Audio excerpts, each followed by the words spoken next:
આપ સૌને બધાને ખબર છે કે બરોડા ડીના નિયામક મંડળની ચૂંટણી 2025થી 2030 માટે યોજાવા જઈ રહી છે। ત્યારે મેં ફોર્મ ભર્યું ત્યારથી આજ દિન સુધીમાં ધારાસભ્ય શ્રી સાવલી એટલી કનડગત કરી રહ્યા છે કે મારા સગ્ગાભાઈ સંજીવકુમાર ઉદયસિંહ રાહુલજી જેઓ વડોદરા જિલ્લા પંચાયતમાં નોકરી કરે છે એમની તાત્કાલિક અસરથી બદલી કરીને પાદરા મૂકી દીધી। ત્યાર પછી મારા કઝિન બ્રધર જેઓ બરોડા સેન્ટ્રલ કોઓપરેટિવ બેંકમાં નોકરી કરે છે સાવલી મુકામે એમને તાત્કાલિક અસરથી એમને તાત્કાલિક બોડેલી બદલી કરી દીધી। એટલે એમને પ્રેશર પોલિટિક્સ ચાલુ કરી દીધી કે કુલદીપસિંહને ગમે તે રીતે હેરાન કરી પ્રેશર કરી અને દબાવ કરી અને કેવી રીતે એમને ડિસ્ટર્બ કરવા।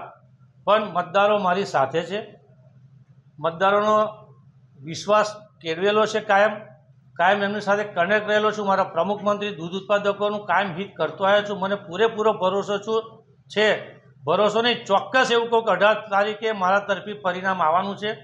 હું ધારાસભ્યશ્રીને સીધું એવું કહેવા માગું છું, ભાઈ તમે ખેલદિલીથી લોકશાહી ઢબે તમે ચૂંટણી લડો। આ રીતે બદલી કરવાથી કોઈ મતદારોમાં કંઈ અસર થવાની નથી, મતદારો મારી સાથે છે। બીજી એક વાત કહું છું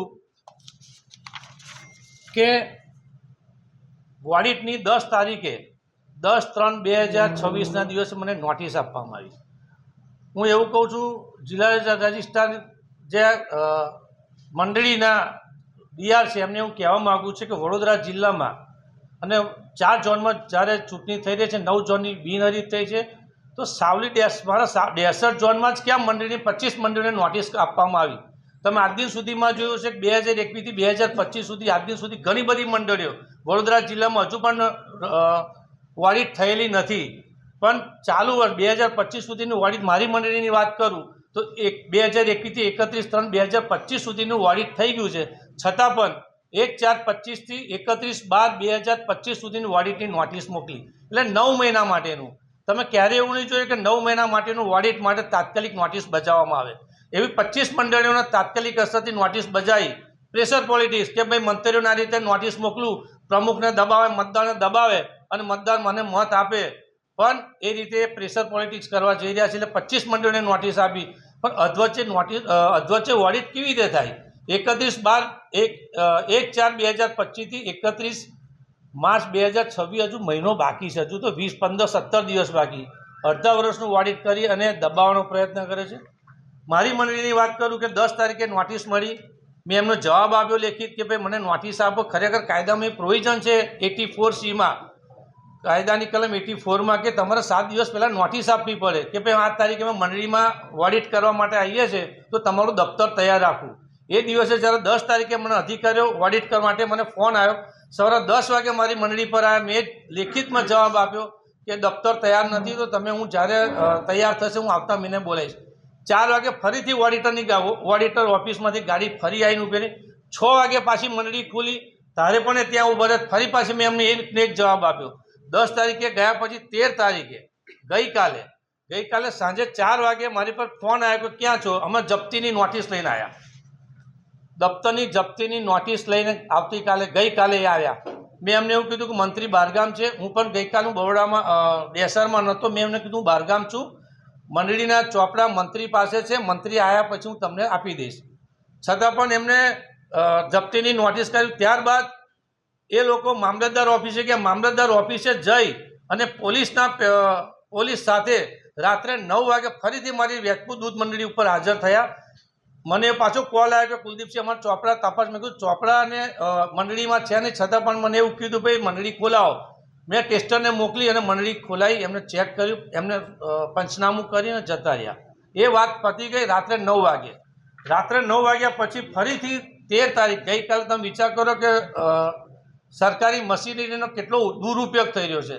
13 તારીખે બપોરે મને કોલ આવે છે, 4 વાગે નોટિસ આપે જપ્તીની, રાત્રે 9 વાગે મામલતદારશ્રી પોલીસ અધિકારી સાથે મંડળી પર હાજર રહ્યા છે, પંચનામું કરીને જાય છે। ફરીથી પછી આજે મને વોટ્સઅપ દ્વારા મને નોટિસ મળી કે તમને મંડળીના મંત્રીને આજે 13 તારીખ એક જ દિવસ 13 તારીખે બપોરે નોટિસ, સાંજે જપ્તીની પાછી મામલતદાર 13 તારીખનો ઓર્ડર છે કે તમને કલમ 81 હેઠળ મંત્રીને કેમ દૂર નહીં કરવા, કે કલમ 81 હેઠળ તમે દૂધ મળીને વ્યવસ્થાપક કમિટીને દૂર કેમ ના કરી, કેમ વહીવટદાર નહીં લાવો, એની નોટિસ આજે મને વોટ્સઅપ દ્વારા મને મળી છે અને 25/3/2026ના રોજ મને 3 કલાકે જિલ્લા રજિસ્ટ્રાર ઓફિસમાં જવાબ માટે બોલાયા છો અને હું 3 વાગે જવાબ માટે જાઉં. એટલે તમે જોઈ શકો છો કે 10 તારીખથી 13 તારીખ સુધીમાં 3 ઓર્ડર થઈ ગયા, 4 ઓર્ડર. એટલે તમે શું બતાવે છે કે ભાઈ પ્રેશર પોલિટિક્સ, મશીનરીનો ઉપયોગ કરવાનો. મારી પેટ્રોલ પંપ ઉપર છેલ્લા 4 દિવસથી ડ્રોન ઉડાડી ધારાસભ્યના માણસને મેં પકડ્યો રંગે હાથે, મારા માણસોએ. એમને કીધું ભૂલ થઈ કે ફરી નહીં આવીએ. રંગે હાથે એમને પકડ્યું. 4 દિવસથી ડ્રોન ઉડાડી અને કુલદીપસિંહના ફાર્મ પર કોણ મતદાર કેવી રીતે આવે છે, શું કરે છે, એની રીતે દબાવવામાં આવે છે. મારે એક ટેકેદાર દૂધ મંડીના જે છે પીપળછટના, એમના ભાઈને 2021માં જ્યારે ગેસના બોટલનું ગોડાઉનનો બોમ્બ બ્લાસ્ટ થયો હતો, એ બાબતે એમના ભાઈને 2 દિવસ પહેલાં એમના ભાઈને પોલીસ સ્ટેશનમાં ઉઠાવી ગઈ. 4 કલાક સુધી પોલીસ સ્ટેશનમાં બેસી રાખ્યો. એક મતદારને એમના કુટુંબ કબીલા સાથે ત્યાં બંગલા પર ધારાસભ્ય એમના ઘરે બોલાયા, દબાયા કે તારે મત આપવો જ પડશે. એમના ફાધર પણ રડી ગયા. ત્યાર પછી એ ભાઈને છોડવામાં આવ્યો. દરકુંડી મંડળીની વાત કરું, ગઈકાલે બી પોલીસ એમના ભત્રીજાને ઉઠાઈ ગઈ. આજે બી મને મેસેજ આવ્યો કે પોલીસની ગાડી પ્રમુખના ઘરે ઊભી રહી છે. એટલે આ રીતે દબાઈને જો રાજકારણમાં નીકળ્યા કે લોકશાહીની રીતમાં તમે એમ કરો છો કે તાલુકાના પ્રજા મારી સાથે છે, તો તમે ખેલદિલીથી ચૂંટણી લડો ને, તમે અત્યારથી શું કામ એ થઈ જાઓ છો? મને પૂરો ભરોસો, તમને પૂરો ભરોસો હોય તો તમે ખેલદિલીથી ચૂંટણી દૂધ મંડીના પ્રમુખ મંત્રીશ્રીઓ અને મતદારો સામે વિશ્વાસ કેળવો. મેં વિશ્વાસ કરેલો છે. હું લોકશાહીની ઢબે ચૂંટણી લડી રહ્યો છું, પણ અમને લોકશાહીની હત્યા કરવી છે, ગળે ટૂંપો આપવો છે કે કેવી રીતે કુલદીપસિંહ દબાઈ દઉં. પણ હું દબાવવાળો નહીં. મારા દૂધ મંડીના પ્રમુખ મંત્રીને કે મારા મતદારને હેરાન કરશે તો કુલદીપસિંહ એમની સાથે અડીખમ ઊભો રહ્યો છે, એમની પરિવાર સાથે આજે નહીં કાયમ ઊભો રહેતો આવ્યો છું. આજે પણ ચૂંટણી દરમિયાનમાં કંઈ બી અનબનાવ બનશે તો કુલદીપસિંહ રાહુલજી મંડળીના પ્રમુખ મંત્રી સાથે મતદાર સાથે અડીખમ ઊભો રહેવાનો છું. હું ક્યારેય ઝૂક્યો નથી અને ઝૂકવાનો બી નથી. મને ઝૂકવા માટે જે બી કેટલા બી પ્રયત્નો કરશે પણ હું ઝૂકવાનો ક્યારેય નથી. સચ્ચાઈની સામે લડતો આવ્યો છું, લડીશ. પ્રમુખ મંત્રીના દૂધ ઉત્પાદકો માટે શહીદ થવાનું છે પણ થઈ જઈશ, પણ ઝૂકીશ નહીં. આવે એ મારો નિયમ કાયમ રહેતો આવ્યો છે, રહેશે. બીજી વાત, તમને ખબર હશે કે આ અગાઉ પણ મેં ઠરાવ ઉઘરાવેલા, ત્યારે પણ મેં પ્રેસ કોન્ફરન્સ કરી છે. આપ પ્રેસ મીડિયાના સૌ મિત્રો તે દિવસ પણ કવરેજ કરવા આવ્યા હતા. એ વખત પણ એ જ પરિસ્થિતિ હતી. જે વખતે ઠરાવો ઉઘરાવી રહ્યા હતા ત્યારે પણ ઠરાવો કેવી રીતે બદલાવા, પોલીસનો સરકારી તંત્રનો દુરુપયોગ કરીને કેવી રીતે દબાઈ અને ઠરાવો કરાવે, એની માટે મેં પ્રેસ કોન્ફરન્સ કરી હતી. આજે ફરીથી પણ એ જ માટે પ્રેસ કોન્ફરન્સ કરી રહ્યો છું કે ભાઈની બદલી કરી, 25 મળીને નોટિસ કાઢી, ખોટી રીતે નોટિસ કાઢી. મને 10 તારીખે નોટિસ આપી, 13 તારીખે ફરી પાછી નોટિસ આપી, 13 તારીખે ફરી પાછો કલમ 81 મંત્રીને અને કમિટીને મંડળીના પદેથી રદ કરવાનો ઓર્ડર કર્યો. એટલે આ પોલિટિક્સ, પ્રેશર પોલિટિક્સ. ધારાસભ્યને કહું છું, તમે ધારાસભ્ય તરીકે આ તાલુકામાં 3 વખત આ તાલુકાની પ્રજાએ તમને ચૂંટીને મોકલી છે, તો આ જ તાલુકાની પ્રજાને તમે ધમકાઈને જો ડેરીમાં મત લેવાનો પ્રયત્ન કરતા હોય તો ના કરતા. રિઝલ્ટ ખબર છે તમને, એવું ખબર છે હાર ભાડી ગયા છો. એટલે આ રીતેની પોલિટિક્સ દૂધ મંડીના મતદારોને દબાવવાનો, કુલદીપસિંહને માનસિક રીતે દબાઈ એમના ભયોને બદલીને, પણ એમાં તમે ફાવવાના નથી. હું છાતી ઠોકીને કહું છું, દૂધ ઉત્પાદકોનો વિશ્વાસ, ભરોસો કાયમ મેળવેલો છે. પ્રમુખો પણ મારી સાથે ખભે ખભે મિલાવીને આજે બી મારી સાથે છે. મતદારો પણ નિડરતા સહિત મારી સાથે અડીખમ ઊભા છે. 18 તારીખે દૂધને દૂધ, પાણીનું પાણી થઈ જવાનું છે. 18 તારીખે જંગી બહુમતીથી બરોડા ડેરીમાં 5મી વખત દૂધ ઉત્પાદકોની સેવા કરવાનો મને મોકો મળવાનો છે. એમાં ચોક્કસ, એમાં કોઈ બેમત નથી. મને 25 તારીખે નોટિસ આજે બજાવી, હજુ નોટિસો સોમવાર પર વોટ્સઅપ દ્વારા મને ખબર પડી કે તમને નોટિસ વહીવટદાર નિમવા માટેની નોટિસ મોકલી છે. એની 25/3 છે હજુ તો. 18 તારીખે મતદાન થવાનું, ચૂંટણી પણ થવાની છે. અને અમે કાયદાકીય કોર્ટ ઉપર અમને નામદાર હાઈકોર્ટને બી અમને ભરોસો છે. કોર્ટો છે અને કોર્ટોમાં જ્યારે જવાનું થશે ત્યારે કાયદાકીય લડત લડીશું. 24 કલાકમાં જો ત્યાં પોલીસ સાથે પહોંચતા હોય, દફતરની બધી વસ્તુ જપ્ત કરી લેતા હોય, 3 વાર નોટિસ મોકલતા હોય, તેની પહેલાં વહીવટદાર મુકાઈ જશે તો 25/3 નોટિસ બજાવી છે. 25/3/2026 મારે જવાબ આપવાનો છે. સાંભળ્યા વગર ક્યારે વહીવટદારની નિમણૂક થાય નહીં. મેં તમને હમણાં બી બતાવી કે મને નોટિસ મળી ગઈ છે 25/3ની. હવે આખો મામલો સહકારનો છે અને સહકારિતા મંત્રી સાથે તમારી કઈ વાત થઈ છે? ના, કોઈ વાત નથી, કોઈ વાત નથી. સુધીરભાઈ, 2022માં કોંગ્રેસમાંથી લડેલા હમ. એ હાલના જે વડાપ્રધાન પછી આપ ભાજપમાં આવી ગયા. હવે જે બીજેપીમાંથી જે મેન્ડેટ આપવામાં આવ્યું છે ફૂટબોલથી, બરાબર, હવે આપ બીજેપીના અગેન્સ્ટમાં લડશો આ ચૂંટણી, અને પછી આ ચૂંટણી સપોઝ બીજેપી આપણે સસ્પેન્ડ કરે તો પછી આપમાંથી લડશો, પછી કયા પાર્ટીમાંથી આપ આગળ લડશો? અત્યારે હું ફક્ત બરોડા ડેરીની વાત કરી રહ્યો છું. બરોડા ડેરીની ચૂંટણી 18 તારીખે યોજાવા જઈ રહી છે, ત્યારે હું ફોર્મ ભરી દીધું છે.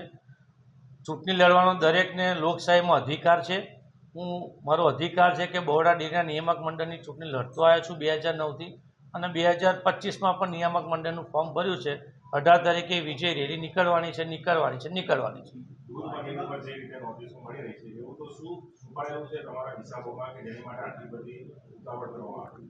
તમે જોયું છે કે આટલા વખતથી બરોડા ડેરીમાં હું ડિરેક્ટર થતો આવ્યો છું. કોઈ પણ મંડળીમાં 4 ઝોનમાં ચૂંટણી થઈ રહી છે, એક પણ ઝોનમાં મંડળીને નોટિસ નથી મળી. ફક્ત ને ફક્ત 63 ઝોનમાં જ 25 મંડળીને નોટિસ મળે. ફક્ત ને ફક્ત બીજા 3 ઉમેદવાર છે. દીક્ષિતભાઈ છે ડભોઈમાં છે, અહીંયા શૈલેષભાઈના દીકરા છે વડોદરામાં, ડેસરમાં હું છું, અને જેતપુર પાવીમાં રણજીતભાઈ છે. 3 ઝોનમાં કોઈ નોટિસ નથી મળી. ફક્ત 63 ઝોનમાં જ ટાર્ગેટ કરી કુલદીપસિંહને કેવી રીતે હેરાન કરવો, મતદારોને કેવી રીતે દબાવવા, કેવી રીતે સરકારી મશીનરીનો ઉપયોગ કરીને મતદારને ગભરાવવા. પણ મતદાર નિડર થઈને મતદાન સારી રીતે કરવાના છે, અને એમાં હું જીતીને બહાર આવવાનો છું.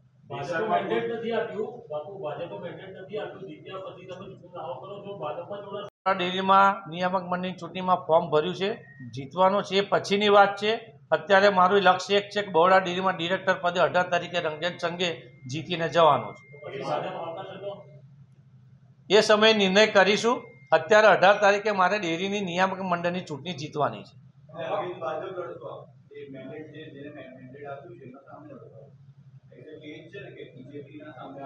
અત્યારે હું ડેરીની ચૂંટણી લડું છું. બધાને જગ જાહેર છે કે બરોડા ડેરીના નિયામક મંડળની ચૂંટણી હું લડી રહ્યો છું, લડું છું.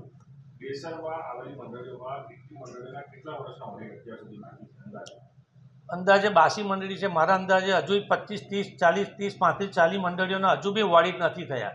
2021થી હજુ મંડળીઓના ઓડિટ નથી થયા. હમણાં છેલ્લા 4 મહિના પહેલાં 2021થી 2025ના માત્ર 25-30 મંડળીઓના ઓડિટ થયા હશે. સ્ટાફ નથી એમની પાસે. 2 જ ઓડિટર છે, અને 2 ઓડિટર 4-4 વર્ષ સુધી ઓડિટનો સ્ટાફ નથી. તમે વિચાર કરો, 25 મંડળીઓ માટે તાત્કાલિક સ્ટાફ ક્યાંથી આવ્યો? અને ચાલુ વર્ષનું ઓડિટ કેવી રીતે થાય? તમે ક્યારેય કોઈ વખત એવું નહીં જોયું કે ચાલુ વર્ષનું ઓડિટ થાય.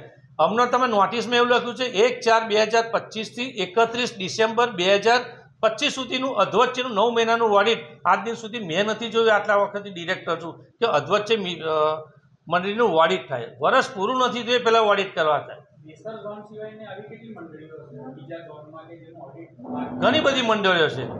1100 મંડળી છે. મારા હિસાબે હજુ 500 મંડળી એવી છે જેનું ઓડિટ નથી થયું. કોઈને 2 વર્ષનું નહીં થયું, કોઈને 3 વર્ષથી નહીં થયું, કોઈને 4 વર્ષથી નહીં થયું. હજુ 500 મંડળી એવી છે જેનું હજુ ઓડિટ પૂરું નહીં થયું.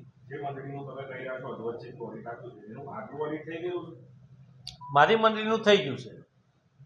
બીજા ઘણી મંડળીઓ નથી બી થયું. મેં 1-2 મંડળીને પૂછ્યું છે કે ના, અમારે તો ઓડિટ જ નથી આવ્યું. સારું બાપુ, રજિસ્ટરે તાળા તોડીને ઓડિટની પ્રક્રિયા હાથ ધરી છે, એ રીતે જુઓ છો? કોઈ તાળા તોડવામાં આવ્યા નથી. બપોરે 4 વાગે મને ફોન આવ્યો હતો. હું કાલે બહાર હતો. જિલ્લા વિસ્તારના માણસે મને એવું કીધું, કુલદીપ એમને જપ્તીની નોટિસ બજાવવા આવ્યા છે. પણ મેં કીધું હું છું નહીં. મંડળીના મંત્રી પણ બહાર છે. મંડળીના મંત્રી પાસે દફતર છે એવું મેં એમને કીધું. મંડળીના મંત્રી બહારગામ ગયા છે, આવશે 2-4 દિવસ પછી, તમને સોંપી દઈશું. તો કે ના, અમારે નોટિસ આપી. એટલે અમે પંચનામું કર્યું, તમને ઝેરોક્સ બી આપીશ. પંચક્યાસ કર્યો એમને, અને પંચક્યાસ કરી અને નોટિસ ત્યાં બજાવીને જતા રહ્યા. રાત્રે 8 વાગે ફરી પાછી એક જિલ્લા વિસ્તારના ઓફિસો પોલીસ સ્ટેશનમાંથી મામલતદારને અંદર ઓર્ડરમાં લખ્યું જ છે, મામલતદારશ્રીને. મામલતદાર પોલીસ જાપ્તા સાથે અહીં આવ્યા. મને ફરી ફોન આવ્યો. મેં કહું હું બહાર છું. એટલે મને કે મંડળી કહો. એટલે મેં મંડળીના ટેસ્ટરને કીધું કે મંડળીનું મકાન એમને ખોલી આપો. એમને મકાન ખોલી જોઈ અને પંચક્યાસ કરીને જતા રહ્યા. ભાઈ, મંડળીના મકાનમાં દફતર મળેલ નથી. પંચક્યાસ કરીને જતા રહ્યા. અને આજે મને પાછી આ નોટિસ, વહીવટદાર માટેની નોટિસ અને મંત્રીને દૂર કરવાની નોટિસ આપી છે. હજુ સોમવારે આપશે. મને વોટ્સઅપ દ્વારા મળી છે. અમુક મતદારોને અજ્ઞાત જગ્યાએ લઈ ગયા છે, એવી પણ ચર્ચાઓ ચાલી રહી છે. આવી કોઈ બાબત છે? એવું કંઈ છે નહીં. મતદાર ગમે ત્યાં ફરતો હોય, આ તો ઠોપી બેહાડવાનું કે કોઈ મતદાર ઘેર ના મળે, એના મામાને થઈ ગયો હોય કે કોઈ સગા સંબંધી થઈ ગયો હોય એટલે એવું કે કુલદીપસિંહ લઈને જતા રહ્યા. પણ તમે તપાસ કરો, કોઈ મતદારને ક્યાં ફરવાનો કોઈને અધિકાર નથી, મારી પાસે બી અધિકાર નથી, કોઈ પાસે કોણ ક્યાં ફરે. આ લોકશાહીમાં સ્વતંત્ર છે કે કયા મતદારને ક્યાં જવું, કોને ત્યાં જવું, હું ના રોકી શકું, કોઈ ના રોકી શકે. આ કેવું છે, મતદારે એવા લોકો શોધવા જાય, મતદાર ગયા ને કુલદીપસિંહ લઈ ગયા, એવો પુરાવો લાવો ને. આજે ઘટનાક્રમ નોટિસો મળીને મંડળીઓમાં પોલીસનો ઉપયોગ થયો, સરકારી તંત્રનો ઉપયોગ થયો. બાકીના 4 દિવસમાં તમારી શું પ્રેડિક્શન છે, શું થઈ શકે છે આગળના દિવસોમાં જો સરકારી તંત્રનો ઉપયોગ કરે તો હજી કેટલી સમસ્યાઓ તમારી માટે ઊભી થશે? જે પણ સમસ્યા કે જે પણ મુશ્કેલી આવશે એને પહોંચી વળવામાં માતાજી મને સહકાર, એમના આશીર્વાદ છે અને હું હિંમતથી આ ચૂંટણી જીતવાનું છે. જેવા બી પડકાર આવશે હું એને ઝીલી લઈશ. મારા મતદારોને પણ કે મારા દૂધ મંડળના પ્રમુખ મંત્રીને બી કંઈ બી તકલીફ થશે, 24 કલાક એમની સાથે અડગ ઊભો રહ્યો છું અને અડગ ઊભો રહેવાનો છું. બાપુ, સૌથી વધારે તમને હેરાન કોણ કરે છે? સાવલીના ધારાસભ્યના કહેવાથી આ સરકારી મશીનરીનો બે રોકટોક વગર ઉપયોગ થઈ રહ્યો છે. ઓડિટ તમને ટેન્શન ઊભું કર્યું? ઓડિટથી ટેન્શન ઊભું? કોઈ ટેન્શન નથી. ઓડિટ કરવામાં તૈયાર છે ને. ઓડિટ કરાવવા માટે અમે 2025નું 2021થી 2025નું ઓડિટ 31/3/2025નું ઓડિટ મારી મંડળીનું થઈ ગયું. અમને 8મા મહિનામાં જ કરીને ગયા, 8/2025માં જ કરીને ગયા. આ તો 1/4/25થી 31 ડિસેમ્બર 2025નું ઓડિટ માટે અધવચ્ચે જો વર્ષ પૂરું નહીં થયું, તમે 9 મહિનાનું ઓડિટ કેવી રીતે માગો અધવચ્ચે? છતાં પણ એમ કીધું ભાઈ મંત્રી છે નહીં, બહારગામ ગયા છે, આવશે એટલે તમને ચોપડા આપી દઈશું.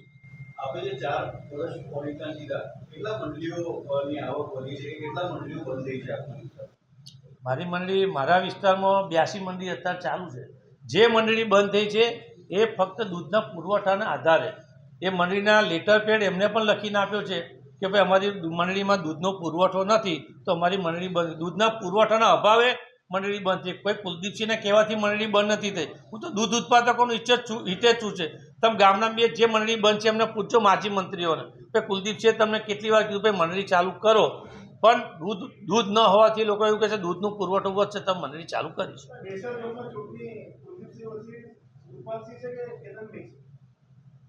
હવે હું ચૂંટણી લડી રહ્યો છું. મારી સામે જે ઉમેદવાર હોય કે એમની પાછળ જે હોય, હું તાકાતથી ચૂંટણી લડી રહ્યો છું. ધારાસભ્યને આ ઉમેદવાર ધારાસભ્યના જ છે, હું તો એવું કહું જ છું. એટલે તો ધારાસભ્ય પડદા પાછળ રહી અને સરકારી મશીનરીનો ઉપયોગ કરી કુલદીપસિંહને દબાવવાના, મતદારોને કેવી રીતે દબાવવાના, એ પોલિટિક્સ, પ્રેશર પોલિટિક્સ છેલ્લા 4 દિવસથી થઈ રહી છે.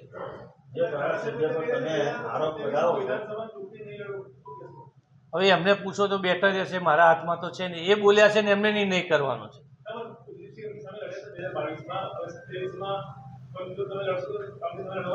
2022માં હું ચૂંટણી લડેલો વિધાનસભાની. અત્યારે ડેરી છે, ડેરી હું જીતી જાઉં પછી 2027 મારી તાલુકાની પ્રજા ક્યાં છે તો નક્કી કરીશું.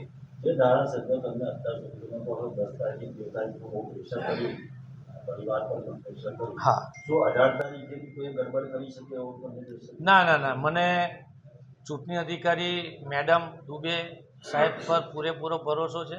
તેમનું કામ એકદમ ક્લિયર છે. મને કોઈ ગોટાળો, કોઈ ગડબડ થવાની આશંકા નથી. 3 વાગે મતદાન પતવાનું છે અને પ્રાંત અધિકારીની નિગરાનીમાં મતદાન થવાનું છે. 4 વાગે જ મતદાનની પેટી ખુલી જવાની છે. સેમ ડે 3 વાગે, 9 વાગે ચાલુ છે, 3 વાગે મતદાન પૂરું થશે. સેમ ડે 4 વાગે મતદાન પ્રક્રિયા ચાલુ થશે. મને એવું લાગે 4:30 સુધીમાં પરિણામ પણ આવી જશે. આજે ડ્રોન પ્રકરણ થયું હતું, એમાં જે વ્યક્તિ પકડ્યો કોણ હતો, શું નામ હતું એનું, અને એ કઈ રીતે કેટરિંગના પ્રસંગે પકડાયો? મેં તમને વિડીયો પણ આપીશ, મારા મોબાઈલમાં છે.